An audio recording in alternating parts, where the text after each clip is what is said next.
Hi friends, welcome to this video and to my channel. This is the first video in this channel and this is not just a video, this is a video series. Please don't miss it. This is for UGC NET aspirants. We know that a major portion of NET exam will come from the British English literature. So in this series I am going to talk about all the ages, important works, important writers and everything. So please don't miss it. I'm sure it will be helpful for you. So in this video I'm going to talk about the Old English period or the Anglo-Saxon period.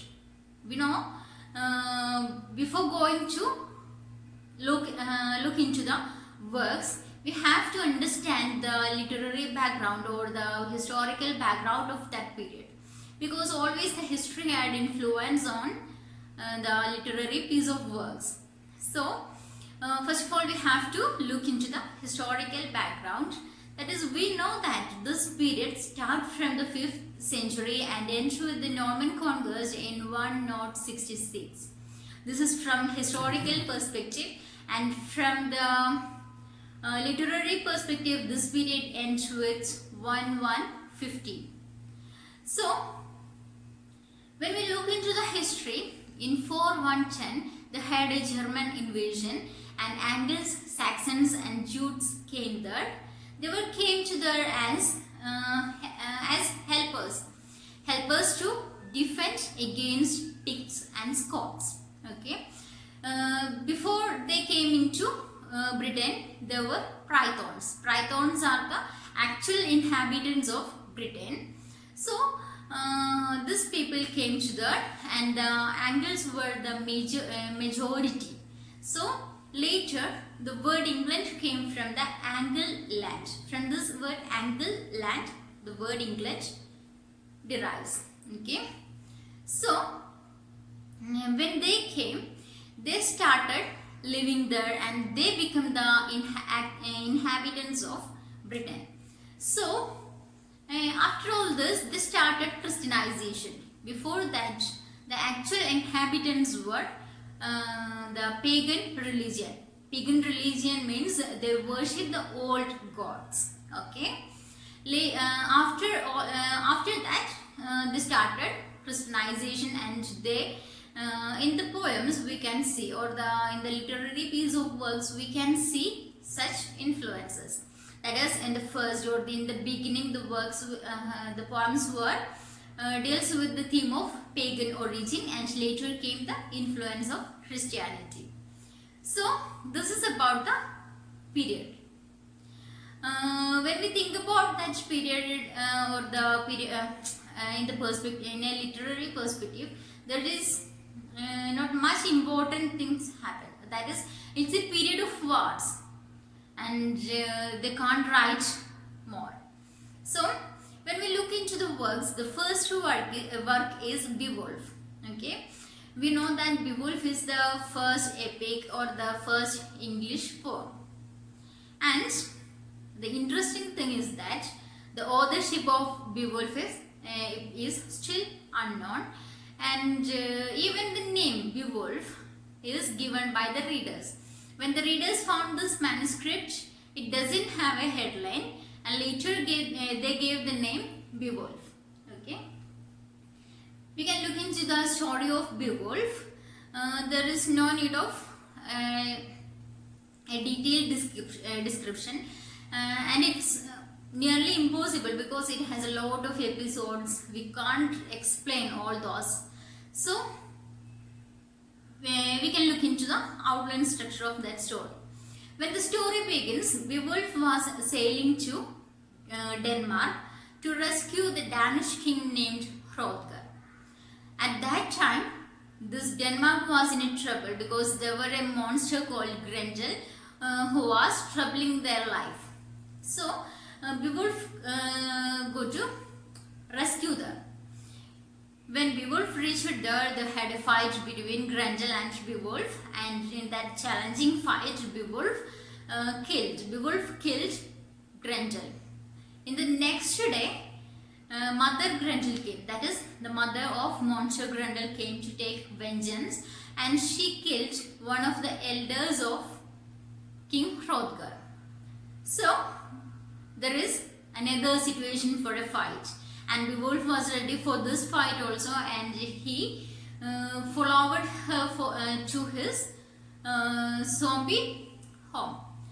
Then what happened is they occurred a fight, and in that fight Beowulf can't make any wounds in him with his sword. In her with her sword. And finally he found a sword hanging in a wall, and he took that wall and made a fight. And in that fight, this Mother Grendel got killed. So at this time, by touching the poisonous blood of this Mother Grendel, the sword gets melted, and now only the hilt is there. So when he came back to Hrothgar, he gave him the head of the Mother Grendel and also the hilt of the sword. And they celebrated the victory of Beowulf, and after all this, he returned to his land, and gradually he became the king, and he ruled for 40 years. And after this, a dragon came there, and it started troubling, or it started disturbing the life of people, and Beowulf once again forced it for a fight with dragon or a fight with monster. In this fight, Beowulf go to the fight with his men, and when the beast came, or when the dragon came, all the men except one returned home, or they run away from there. And in that fight, Beowulf got a mortal wound and he died. And at the same time, the dragon also died, and the story ends with the burial or the cremation of the hero. This is the story of Beowulf. And one important thing about Beowulf is the use of kennings. Kennings means compound word. That is, instead of using a simple word, the author used compound words. For example, instead of using the term body, we know that body is a simple term, everyone can understand. But before using this word, the author used bone house. This is what called kenning. Okay. Then this is the most important work belong to that period. Then we have another works like Widsith or Far Traveler, and this is considered as the oldest poem of that period. And then we have husband's message, wife's lament, and so on. All these are not much important. And then we have the two groups named Cadman group and Cynewulf group, and we don't know much about both these groups or both these writers, because there is no such background information of these writers.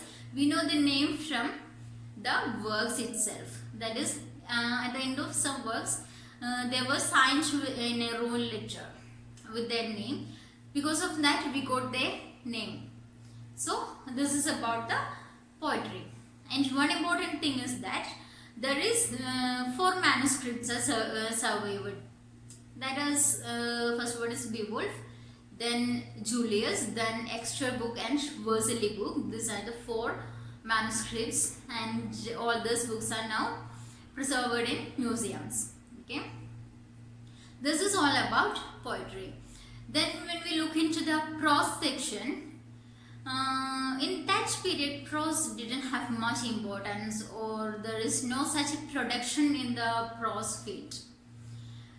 But there is some writers like King Alexander, Wulfstan, Aelfric, etc. In all those writers, King Alexander is the important one, because he is known as the father of English prose. Okay. He started writing prose after the depredation of Danes, because as a result of this, the English learning become weakened, and at this time he started to translate the Latin works into English.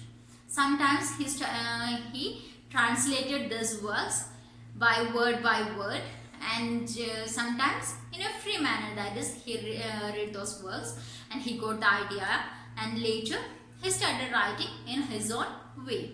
This is what happened in the case of prose. Okay, this is all about the Old English period.